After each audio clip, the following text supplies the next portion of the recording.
Nos atiende a esta hora Miri Elsin. Miri Elsin, coronel retirado de las Fuerzas de Defensa de Israel, con experiencia en inteligencia militar.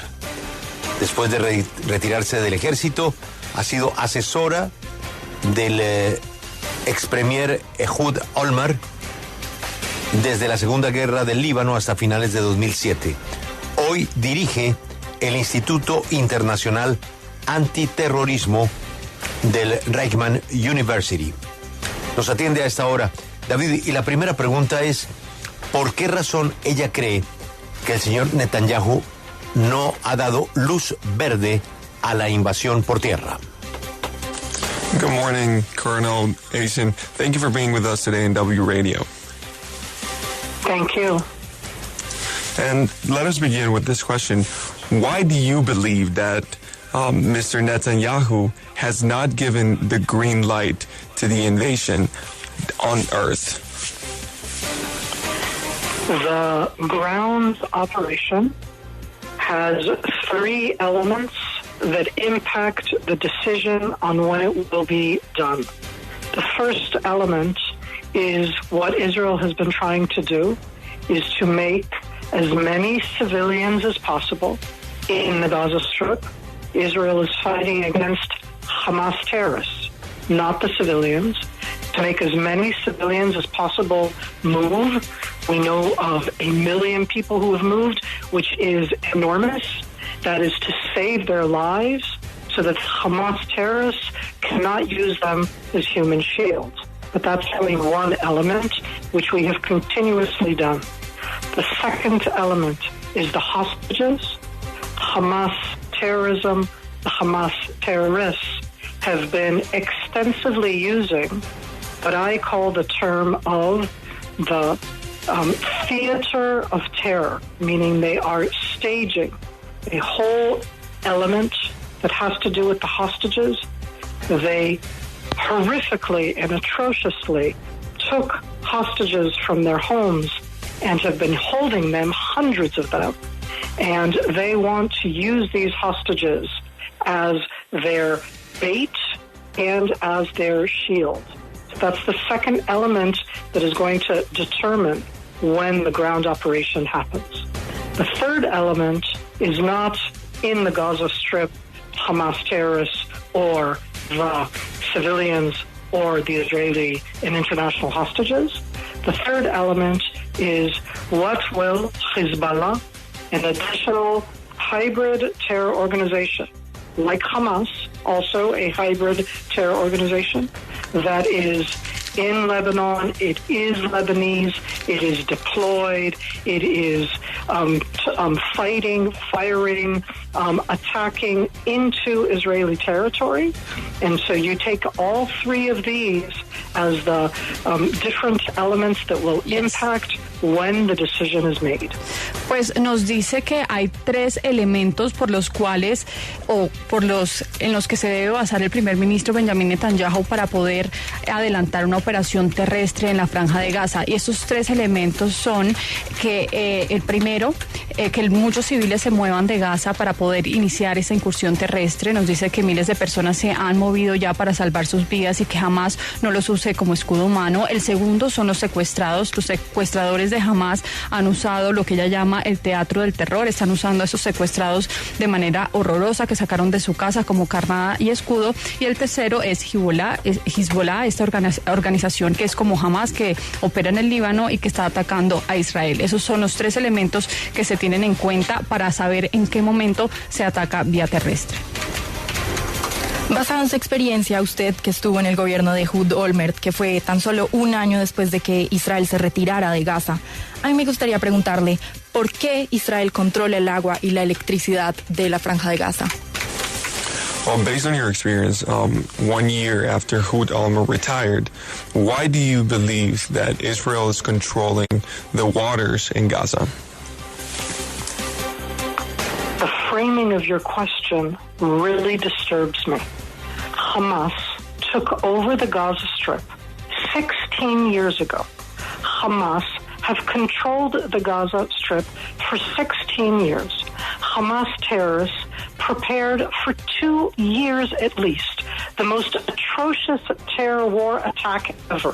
Hamas want you to hold Israel responsible for what Hamas has done in the last 16 years.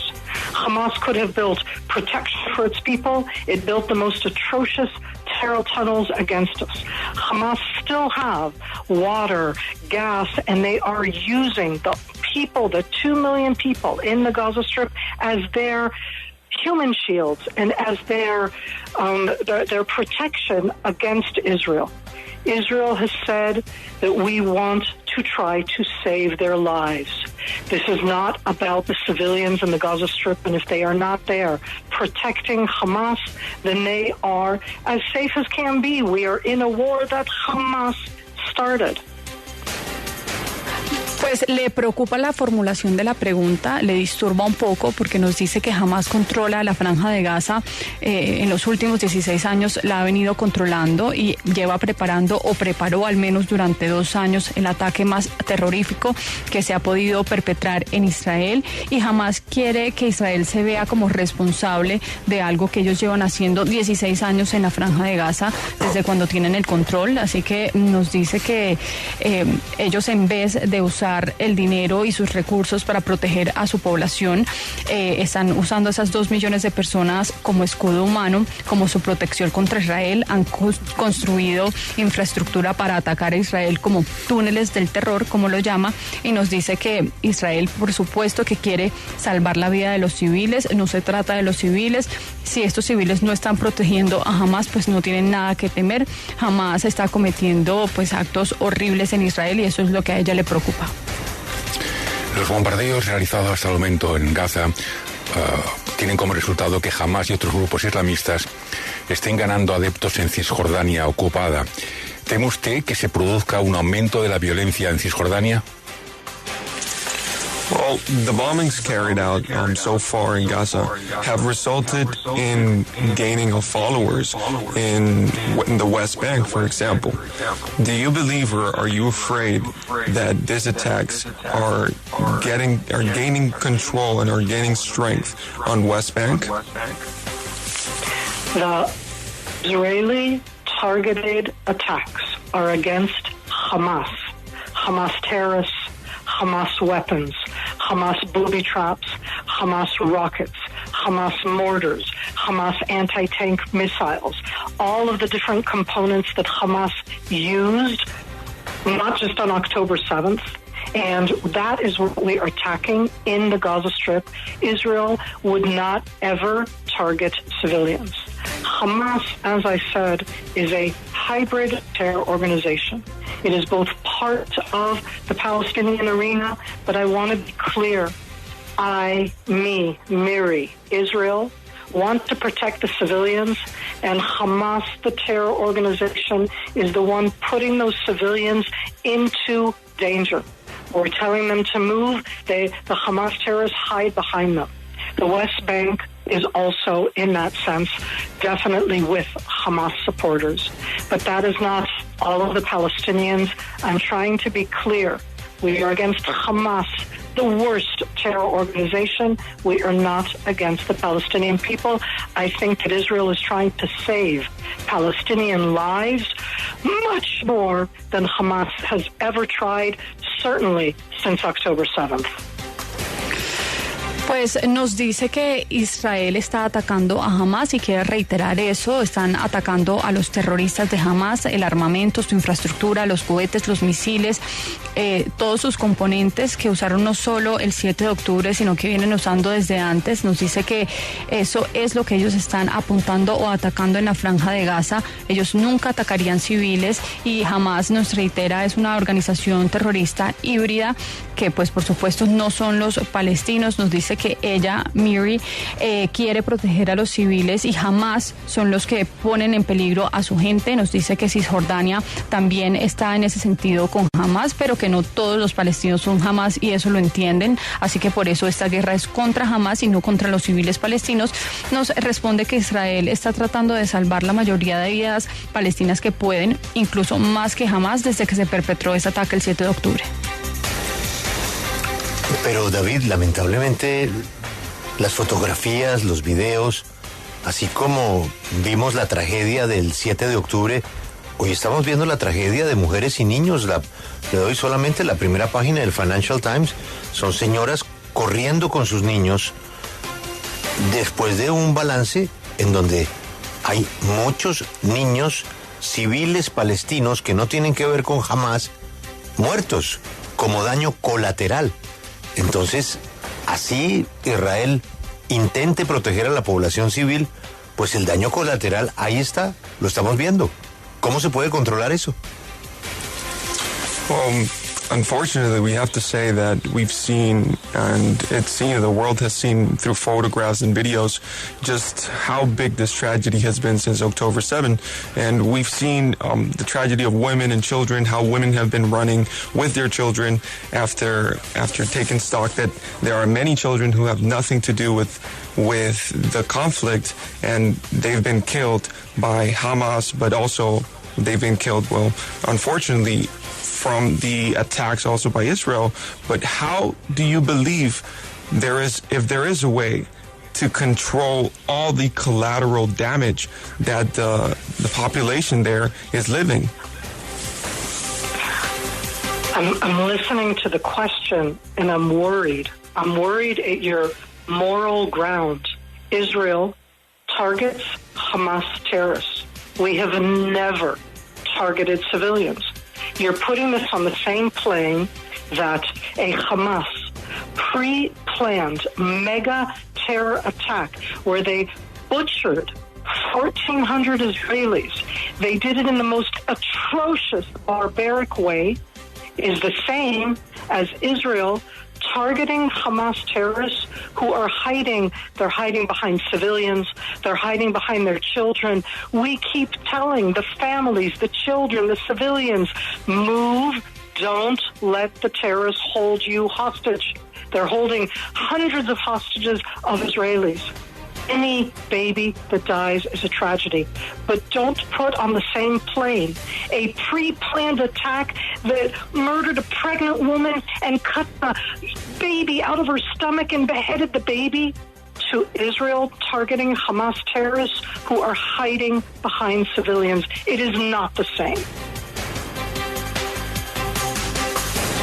A ella le preocupa la base moral de la pregunta. Nos dice que no le gusta que se ponga en el mismo plano el ataque que realizó Hamas, en el que se vieron afectados al menos 400 israelíes, que el ataque que está haciendo Israel contra Hamas, no contra los civiles palestinos. Nos dice que no es lo mismo Israel atacando a Hamas, que se está escondiendo, o los terroristas de Hamas para ella están escondiéndose detrás de sus hijos, detrás de los civiles, y no es lo mismo que la barbarie que ellos hicieron en Israel, donde atacaron, por ejemplo, a una mujer embarazada, le sacaron a su bebé del vientre, decapitaron a bebés. Entonces nos dice que no es lo mismo. Israel se está defendiendo, está atacando a los terroristas de Hamas, mientras que Hamas hizo un ataque terrorista en contra de Israel, así que no está de acuerdo en que se pongan en el mismo plano ambos aspectos o ambos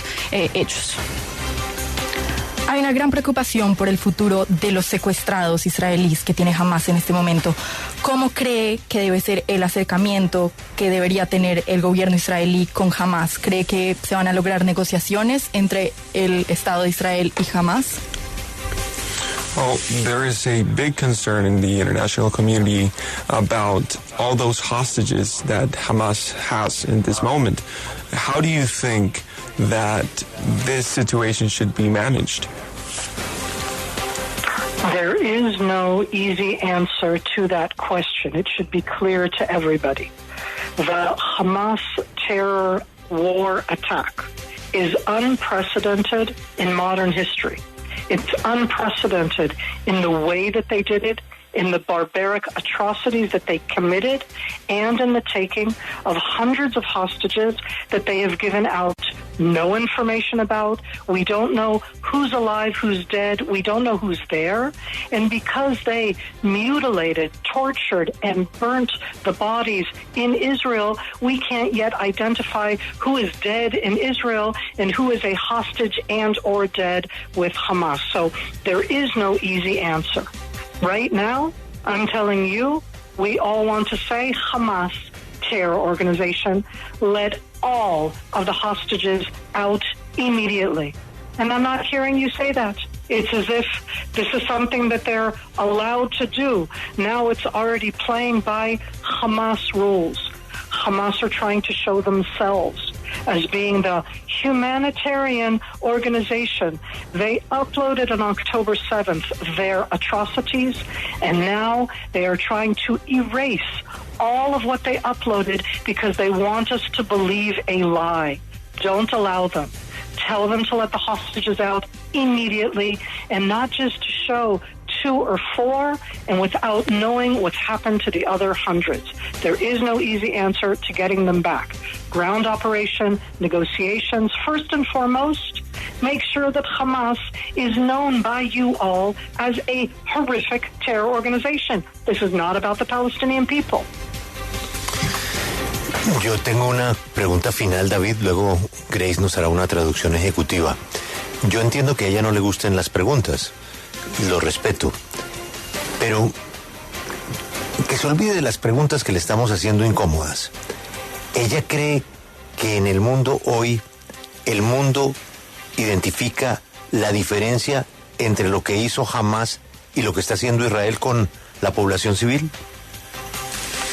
Well, we understand, Colonel Elsin, that you don't like the questions that we've asked, and that's respectful. We understand that, but do you believe that the world identifies the difference between the attacks that the Hamas group did and the attacks that the Israel government has done as well in the Gaza Strip?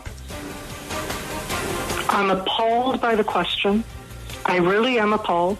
It's, to me, the heart of what's been happening over the last 2 weeks, is that you're continuing to frame this as if this is about Israel against Palestine. This is Israel against the worst terror attack that has taken place in modern history. This is Israel against the kind of terror that you do not want having in your streets, and we don't want to have anywhere around us. And what we're doing is we're allowing Hamas, the terror organization, to hide behind its victimhood. Hamas are not victims. There are innocent people on both sides. But please do not equivalent Hamas's attack with anything done by any country that is not just defending itself, but is attacking Hamas terrorists that are hiding behind their civilians. And again, I'm appalled that we still think that in defending Palestine, we need to defend Hamas. Stand up and have a voice. I want to defend Palestinians in Palestine, and that's why I am going against Hamas. Mrs. Elsin, thank you very much for your time and your opinions here. And we hope that very soon hostages will be released and the peace will be back to the region. Thank you. Amen. Shalom. Shalom. Shalom. A ver, Grace. Pero sin pena, Grace, con los regaños que hizo la señora y todo. Sí, es que se mostraba un poco... Es una coronel de las Fuerzas de Defensa de Israel que hoy es directora del Instituto Internacional Antiterrorismo de la Universidad de Reichman en Tel Aviv. ¿Qué dijo Grace? Ella se mostraba un poco ofendida o consternada por las preguntas. Nos decía al final sobre cómo liberar a esos secuestrados que no hay una respuesta fácil a esa pregunta, porque nos dice que el ataque de Hamas no tiene precedentes en la historia moderna. Digamos que la forma como lo hicieron fue una barbarie absoluta. Cómo lo cometieron, eso no tiene precedentes, y nos dice que no hay información de los secuestrados, no se sabe quién está vivo, quién está muerto. Mutilaron y torturaron a los cuerpos en Israel, así que no se sabe quién está muerto porque no los han podido identificar y quién está secuestrado en el poder de Hamás, así que no hay una respuesta fácil para saber cómo se van a liberar esos secuestrados que están en el poder de Hamás.